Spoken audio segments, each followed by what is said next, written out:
This is gonna be freaking awesome!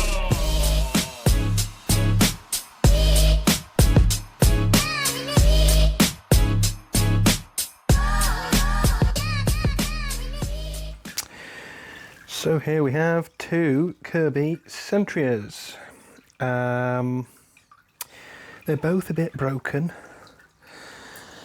This one, the motor is toast. It overheated due to no cooling, due to sustained complete vacuum and no airflow.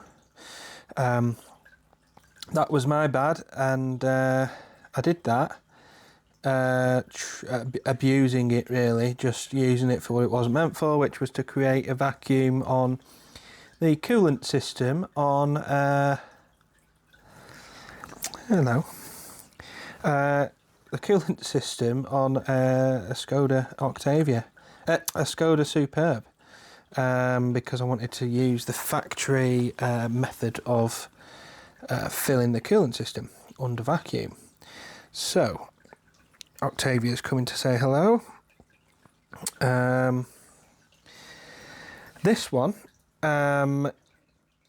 it works, but has a damaged fan causing a severe vibration, and it also has an issue where it won't go into neutral.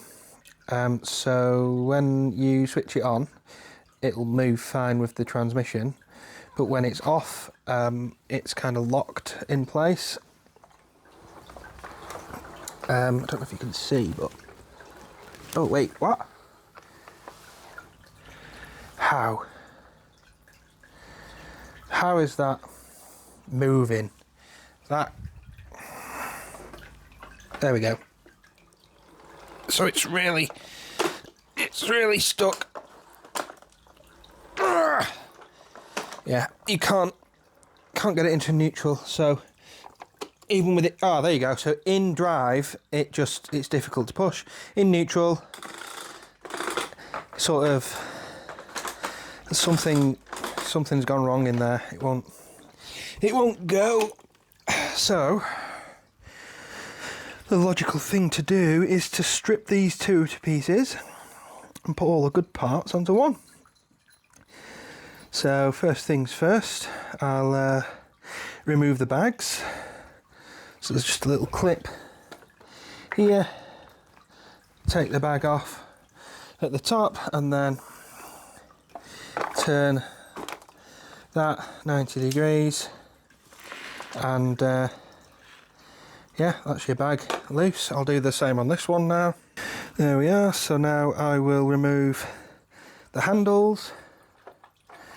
So if we just pull the flex out of the holder at the back and at the bottom, then we press this release in and give the handle a wiggle at the same time whilst pulling up. It is a bit of a two-handed job. But there we go, that's the handle off. I'll just repeat that with this one. Next I'll take the head off. So this one's already had the belt detached. So looking in there, genuine Kirby belt, looks in good condition. The beta bar looks to have plenty of life left in it. There's a few tangled hairs, but not too much. I will get rid of those and we can put this to one side. However, there is some tainting going on the aluminium here, on this one. This one,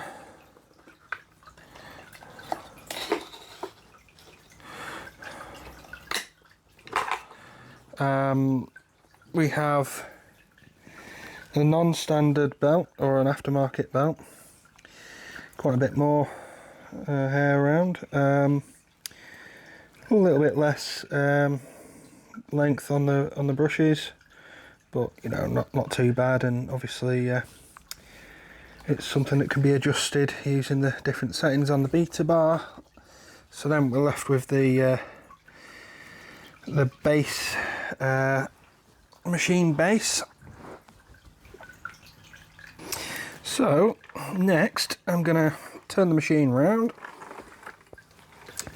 and I'm going to take off this screw here, which is a T20 Torx bit.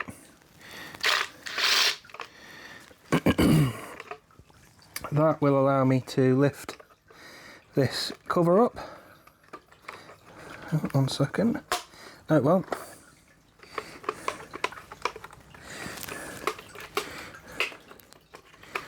Yeah, it will. You have to slide this bit forward so those clips release, and then slide the rest of it back, and that is the cover off, which exposes 2 more Torx screws. So undo these,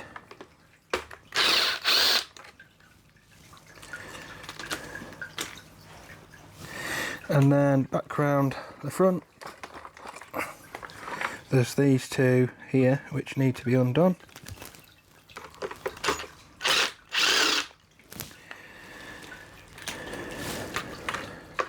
Don't confuse any of the screws, because these 2 at the front are slightly shorter than the ones at the back, but that will then let us lift this section up. Sorry, there is one more to take off at the side, which is holding the flex lead on. And that one is a T15. So I've got my T15 on there. There we go. Let's save the screw. Once you've took that off, I believe, oh, there's one either side, sorry. My bad.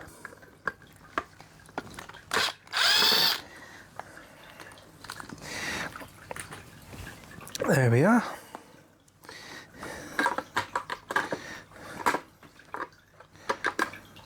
That takes the main cover off. It can be put to one side. Okay, so with that done, next thing to do is turn it back around this way. And we can just lift this handle up, this pedal, sorry, up. It just unclips from those little holders there, and slides off this little rod here. So if you just lift it fully up, it'll slide off. Put that to one side, and then we can see the rear belt there now, which drives the transmission. So these don't usually break unless something breaks in here and you get a gear stuck. So as we can see there, the mechanism for the transmission is exposed, and I don't know if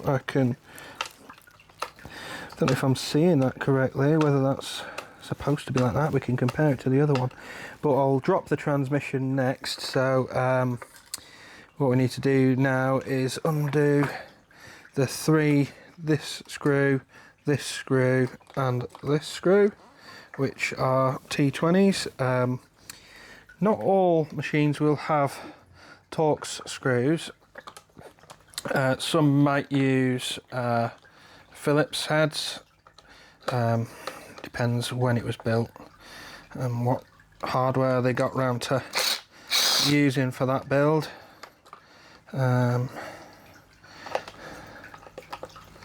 So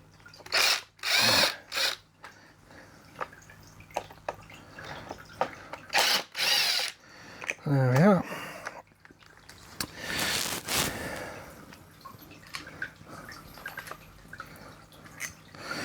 So these 3 screws are all the same size, which is handy. Then the transmission will just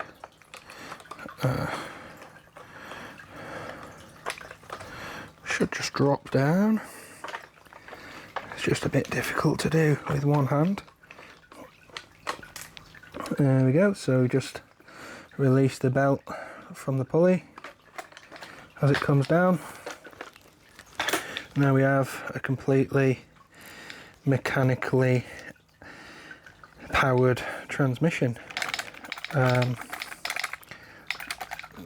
So yeah, something not right in there, but I'll get to that soon. So next you're going to want to remove these two screws, and this one seems to be already partially removed, so someone's already been in here, which is interesting, isn't it, because it's not working. So you know, did they do something to it? What did they do?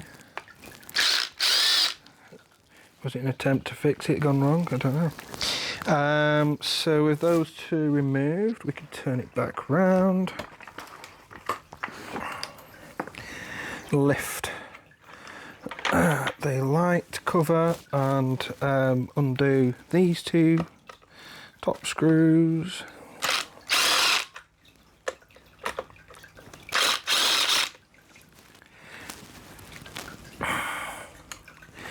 Okay, oh, have I not done that one enough? Yeah, I have. So they're really long. The other two are quite short, so it's obvious which way round they go. That should then release this this light cover here. However, as you can see, there's a connection here which feeds the headlight itself, so that needs to be unplugged. 1 second, you can just pull that one apart because it's just an insulated spade connector, and then this one here has just unplugged itself. But what I'll do is I'll pull this away and I'll show you where that plugged into. So it was just plugged into there, if you can see.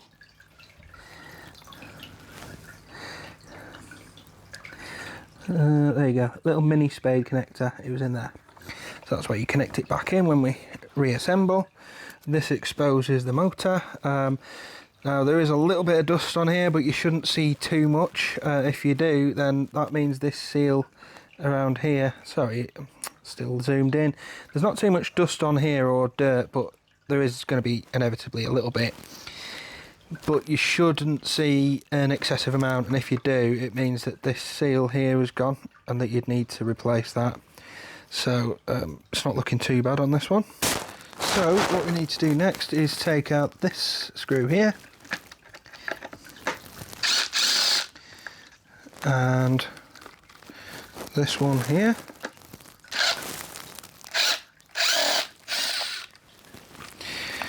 Yeah. Then we need to, underneath there's two screws, one there, one there. They need to come out next.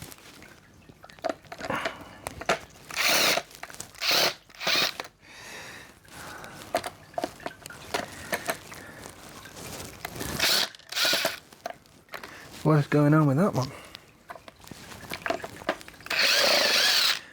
Okay, maybe it was just fully undone. So we just pry away the coolant duct from the body, and then it'll slide up. That comes out. That's the vent that the motor uses to intake the air. Okay, so we're going to remove these Phillips head screws now. One there and one down there. That will release the brushes on the motor. So swap over to my Phillips bit.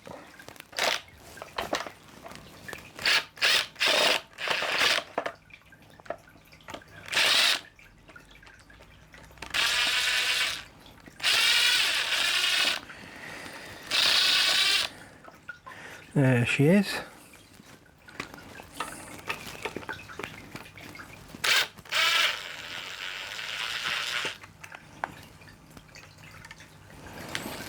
really need an impact gun for this, but it just makes it a little bit quicker and easier.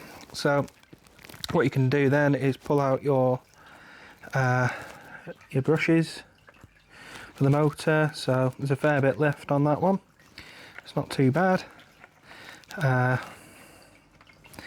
This one is a little bit more cozy, shall we say. We're going to have to just remove these plugs from the switch. So if you take a picture of the colours of the wires, which order they go in, they'll all be spade connectors. So I've got all grey wires. Top one's got a black stripe, next one's got a red stripe, the one after's got a yellow stripe, and the one after's got a green, and then the one going to my brush is orange. So you should be able to just pull all these off by hand, and if you get stuck at any point, you can just use a small screwdriver to help pry out anything you can't get in to grab hold of. So that's them out of the way. Then the brush will come out. Next then you'll want to make a note of the orientation of this rod. So it curves round to go back into the switch at the back, and then comes up and curves to the right to go through its linkage on the main switch. So to get the switch out, there's another Phillips screw just here. So we'll undo that.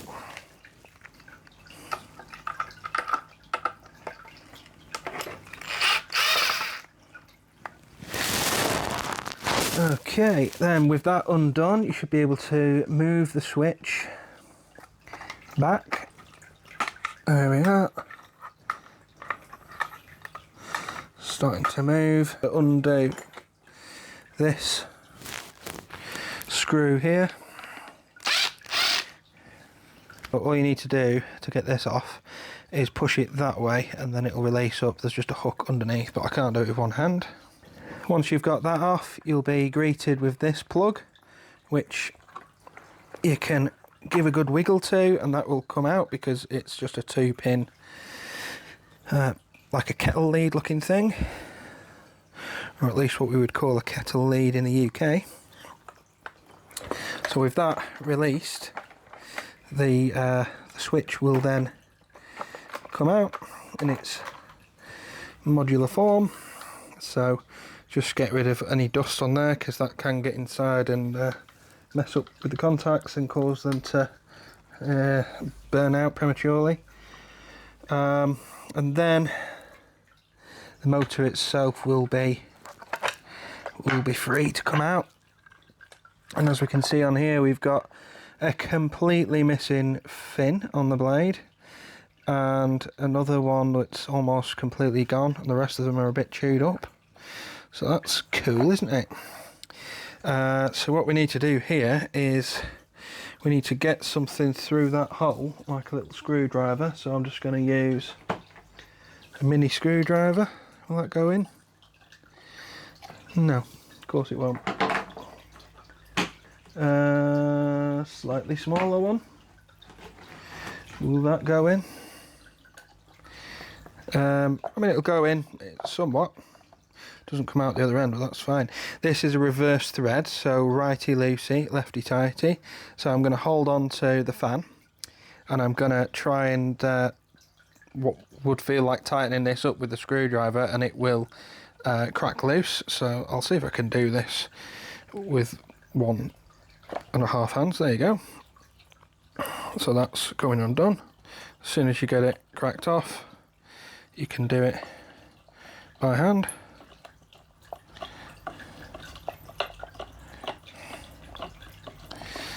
Okay, so that gets rid of your spindle, which is coincidentally full of dust. Okay, so then this is just a tight fit. So what we want to do is get 2 screwdrivers, one on either side, So one under there and one under there. Am I going to be able to do this now whilst holding the phone?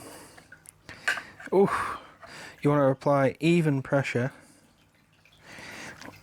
to both sides, and of course I can manually, instinctively measure the torque that I'm supplying with my right thigh.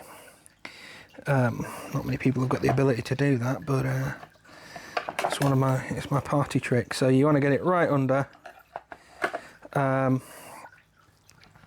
This is not going to happen, is it, with one hand or with no hands? But yeah, you just pry up with two screwdrivers at the same time, and it will come up. Okay, so then that comes off. There'll be a washer on top which will release, and that is the fan taken off. So here we have a good motor with plenty of life left in the brushes. Just needs a good hoover. How ironic. Then we've got the case, the bottom chassis of the case. This one, the damage occurred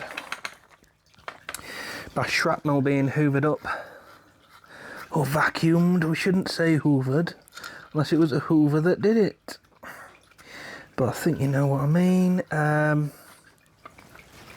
So yeah, shrapnel going in and hitting the blade, which was obviously moving at high speed, and all that kind of stuff can obviously do that damage to what people don't realise is a plastic fan.